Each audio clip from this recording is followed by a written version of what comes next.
हाँ बिल्कुल, अगर आप फुल नोइंग की स्टेट में हैं और आपको पक्का विश्वास है कि ये हो चुका है, तो उसके बाद भी अगर आप सब्लिमिनल सुनना चाहते हो या अफर्मेशंस करना चाहते हो, तो उसमें कोई बुराई नहीं है।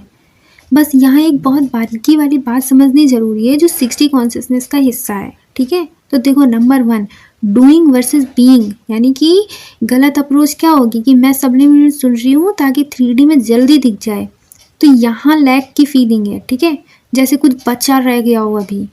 लेकिन सही अप्रोच क्या है इसको करने की? 60 स्टेट में जब आप होते हो तो कैसे करते हो, क्या सोच के कि मुझे पता है ये हो चुका है, पर मुझे ये अफर्मेशन सुनना या इमेजिन करना अच्छा लगता है, ठीक है। यहाँ आप इंजॉय कर रहे होते हो, आपका मन है सुनने का, बस आप इसलिए सुन रहे होते हो, ठीक है। तो जब आप फुल नोइंग में होते हो तो आपकी स्क्रिप्टिंग या इमेजिनेशन क्या होती है, एक विक्ट्री लैप की तरह होती है। जैसे मैच जीतने के बाद जश्न मनाते हैं हम लोग, खुश होते हैं हम लोग, आप इसे मैनिफेस्ट करने के लिए नहीं बल्कि उस रियलिटी को एक्सपीरियंस करने के लिए कर रहे होते हो, ठीक है। वो ऑलरेडी आपकी रियलिटी है, इसलिए आप बस बोल रहे हो, इसलिए आप बस सुन रहे हो, इसीलिए आप बस लिख रहे हो, ठीक है, इसीलिए आप उसको सोच रहे हो। एंड डिज़ायर पूरी होने के बाद वाली अफर्मेशंस आप बोल रहे हो, ठीक है, ये बोल सकते हो कि क्योंकि ये सबसे पावरफुल टेक्निक है, इसे लिविंग बियॉन्ड द एंड कहते हैं। सिर्फ विश पूरी होने तक मत रुको, ठीक है। अफर्मेशंस करिए कि उसके बाद आपकी लाइफ कैसी है, अफर्मेशंस करिए जब आपकी डिज़ायर पूरी हो जाती है उसके बाद क्या होता है, वैसी अफर्मेशंस करिए। जैसे मेरी जॉब मैनिफेस्टेशन के बाद मेरी लाइफस्टाइल कितनी अमेजिंग हो गई है, या एसपी और मैं कितने खुश हैं अपनी नई लाइफ में।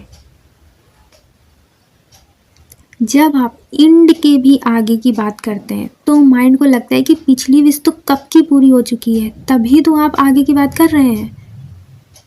ये 3D शिफ्ट को और फास्ट कर देता है, ठीक है। तो टाइमिंग का लॉजिक क्या है? टाइमिंग कोई फिक्स नहीं है, अब कोई टाइमिंग फिक्स ही नहीं रह गई, ठीक है। जब मन करे तब अफर्म करो, जब मन करे तब इमेजिन करो, जब दिमाग थोड़ा शांत हो तब सब्लिमिनल सुन लो, है ना, लगा लो सब्लिमिनल। तो इसे एक रूटीन की तरह नहीं बल्कि एक लाइफ स्टाइल की तरह जियो। अब 60 में रहने का मतलब ही ये है कि आप फिजिकल रियलिटी के गुलाम नहीं हो, आप अपनी इमेजिनरी रियलिटी के मालिक हो, और हो, दिस इज़ द फैक्ट, ठीक है। तो जब आप फुल नोइंग में होते हो और फिर भी स्क्रिप्टिंग या विजुअलाइजेशन करते हो तो आप एक्चुअली 3D को पुश नहीं कर रहे हो, ठीक है, बल्कि आप अपनी 4D 5D या 6D इमेज को और सॉलिड कर रहे होते हो। जितनी इमेज सॉलिड होगी 3D का जो मिरर है ना, उतनी ही जल्दी उसे रिफ्लेक्ट करेगा।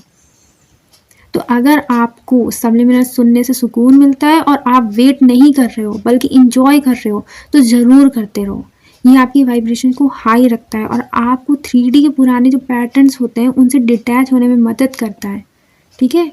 आप बस ये याद रखो, मैं इसलिए नहीं कर रहा हूँ या कर रही हूँ क्योंकि मुझे चाहिए, मैं इसलिए कर रहा हूँ, इसलिए कर रही हूँ क्योंकि ये ऑलरेडी मेरा है।